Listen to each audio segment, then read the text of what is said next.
first date ni za kujuana wewe ni nani, una nini na nini na nini, not for sex. Furahi, hata maumivu, it's free yani. Yes, hii ni Apex tena kwenye 1 na 2. Leo tupo na mgeni wetu hapa, karibu sana. Asante. Tuanze na jitambulishe bila kutaja jina lako. Jitambulisha bila kutaja jina langu, mimi ni kijana mwenye ndoto nyingi. Ndio. Ambaye bado niko kwenye safari ya kutafuta ndoto. Upo kwenye safari ya kutafuta ndoto ya kutimiza. Ni neno gani moja linaweza eleza roho yako ikoje? Roho yangu naweza nikasema it's a free soul.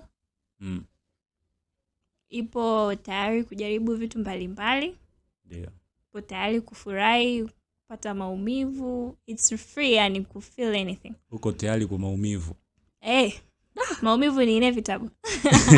Chukueni hiyo, maumivu ni inevitable. Watu huwa wanakuona vipi lakini wewe unajiona uko tofauti? Yaani wanakuchukulia namna fulani ila wewe unaona mimi sipo hivyo. Haraka naweza kusema watu wengi wananichukulia kama mtu ambaye ni ngumu sana kunisemesha, niko serious sana. Lakini kiuhalisia ni mtu mmoja mchangamfu sana. Sawa. Ni ndoto gani unahisi haitakamilika kwenye maisha yako? Ndoto ambayo haitakamilika kwenye maisha yako?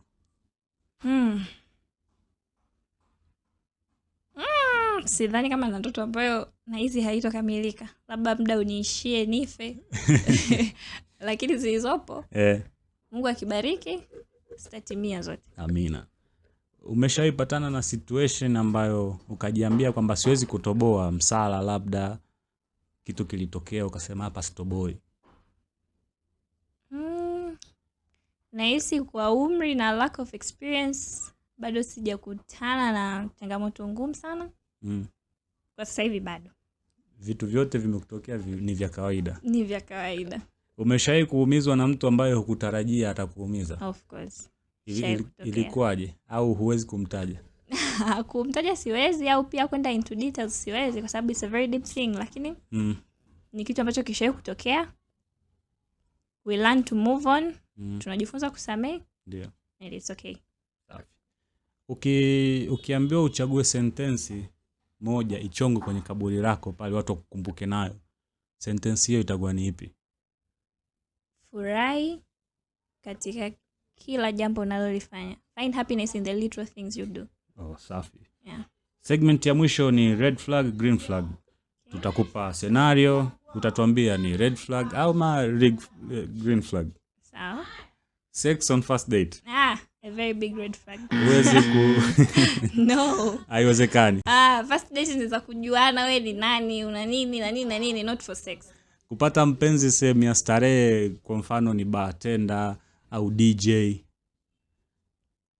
Inakauka kasi, lakini haimaanishi kwamba haiwezekani. Lazima tujuane kwamba beyond kazi yako wewe ni mtu gani, nitapata reassurance gani. So inawezekana though, inakauka kasi. Inauka kasi. Kwa hiyo upo 50-50 hapo. Mpenzi wako akiwa na tabia kukumbatia jinsia za tofauti, kuwasalimia, hutaki kabisa wewe hata kidogo? Hapana. Ni namna ya kusalimia lakini. No. Patie mikono apungie. Mpenzi wako akiwa na tabia ya kumzungumzia ex wake, mmekaa nasema unajua mimi mpenzi wangu tule kufanya hivi.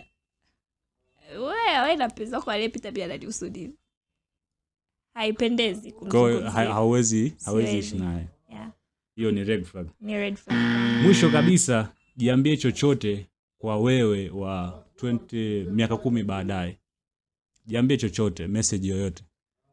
Kwa mimi wa miaka 10 baadaye, kwa hatua nitakayokuwa, whatever itakayokuwa, whether nimetimiza nilivyopanga kutimiza au la, ningependa kujiambia you did your best. Keep going, I'm proud of you. Thank you. Na hapo ndo mwisho wa 1 na 2. Hii ni Apex. Asante sana.